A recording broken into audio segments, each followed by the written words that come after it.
mean, there's even an OCD that's caused by Catholicism that I think is relevant to the social justice stuff. It's called scrupulosity. I remember Helen Plucker was talking about that. Yeah. I've working in the atheist movement. I actually got to know a few victims of scrupulosity, and it's a fascinating problem. I was definitely afflicted with that.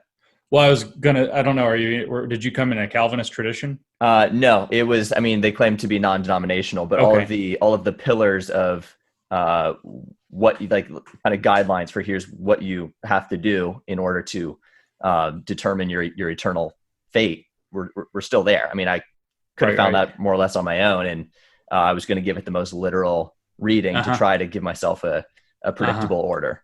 You know? Yeah. It's really common apparently in Catholics, Mormons, and Calvinists, but more or less no other Christians have a really strong bent towards scrupulosity.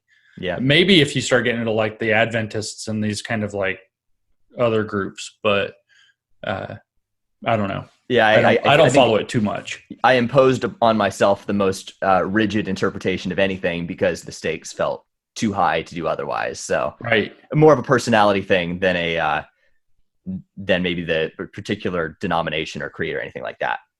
Right. So and in the stuff I do now, I would say that what's called critical whiteness studies, which is like Robin DiAngelo's White Fragility, that's straight up scrupulosity. It's very obvious race scrupulosity. The parallels definitely are obvious. I think masculinity studies is probably mostly scrupulosity among certain kinds of men, but not entirely. It's not as neat and clean. Whiteness studies is virtually certainly scrupulosity about race going ape shit. Scrupulosity meaning like that there's a distinct set of rules about how you follow it, or what do you mean? Scrupulosity in the sense that, it's a sense of OCD and paranoia around not having been sufficiently holy. So maybe there are these rules that you have to follow in order to do it, which is the OCD version. But there's also this kind of deep-seated paranoia that comes with believing yourself not to have been successfully saved because you didn't do it right. And yes. Okay. Right. And so the sin here, actually depravity here is privilege. And which is the depravity meaning the want to sin. Mm-hmm. And so the depravity in the heart of whiteness studies is white privilege. And so there's this it's Lady Macbeth trying to wash the stain out, but the stain is being who you are. Wanting to sin would be in the religious context, and then being white would be in the whiteness context, where you have ultimately, Robin DiAngelo, for example, author of White Fragility, gets asked, what do you see yourself as trying to do? And she says she's trying to be less white. So why do you think people see the need to cleanse themselves of these sins? Is that part of the meaning structure that's wired in, or is it somehow a protective mechanism that they have for some wider reason? I hate to guess at people's motivations since I'm not a psychologist to diagnose that kind of thing. But my best guess is that they detect it in themselves. They know it's bad. And it's actually a small number, proportionally speaking, it's a small number of people who can't resolve the conflict. So, for example, with religion, you might have people who, maybe they have that wandering eye and they're checking everybody out and they're saying, oh, that person's hot, I'd like to have sex with that person or whatever. And then they're like, lust. And then, better to poke out your own eye. And so then they're trying to purge themselves of that. And then you end up with stuff like the Scarlet Letter. And then on the other hand, you have, in this case, people, I very, very strongly suspect that the impulse underneath a lot of whiteness studies is that you have people who, whether it's implicit biases or whether it's how they were raised or whether it just is how they are, or whatever it happens to be, they notice race. So they walk down the street and they're like, oh, there's a black person there. And then they're like, it's not that they freak out that there's a black person. They freak out that they noticed that the person was black. Right. I'm not supposed to notice.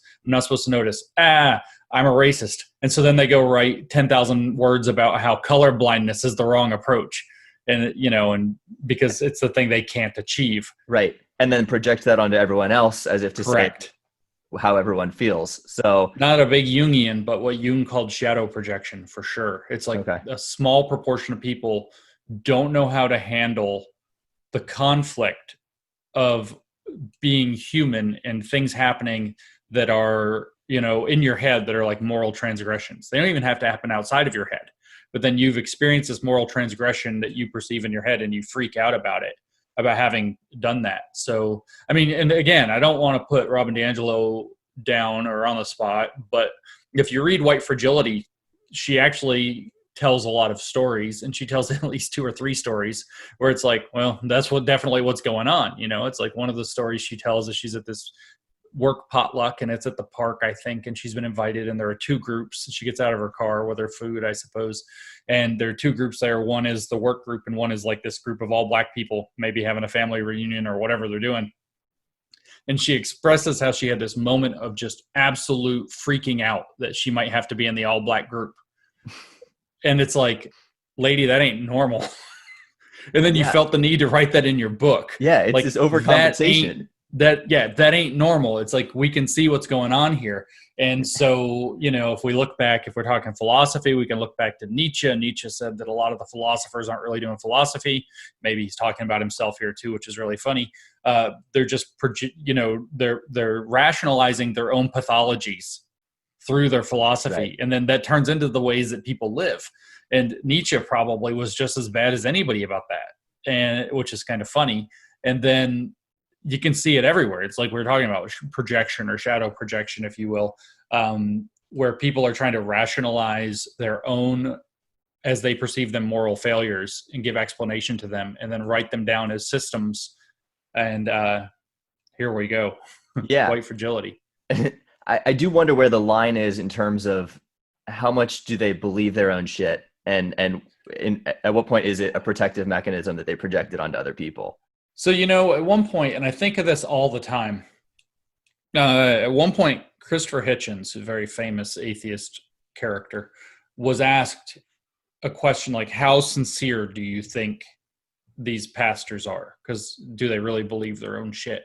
Right. And he said that there are, of course, some grifters, but overwhelmingly, and we could name some within Christianity for sure. I mean, it's like a running joke of Joel Osteen, for example. But I wasn't supposed to name any. But the point is, he went on to say the overwhelming majority of these pastors are the most sincere people that he's ever met. Sincerity doesn't, of course, imply being correct, but it does imply having come to believe that. I would honestly guess that Robin DiAngelo fully believes every word she says. Okay. I don't think that she's scamming. I don't think she's a grifter. I think that she has created a very elaborate philosophy that allows her to exist as she is and not hate herself more than necessary for it.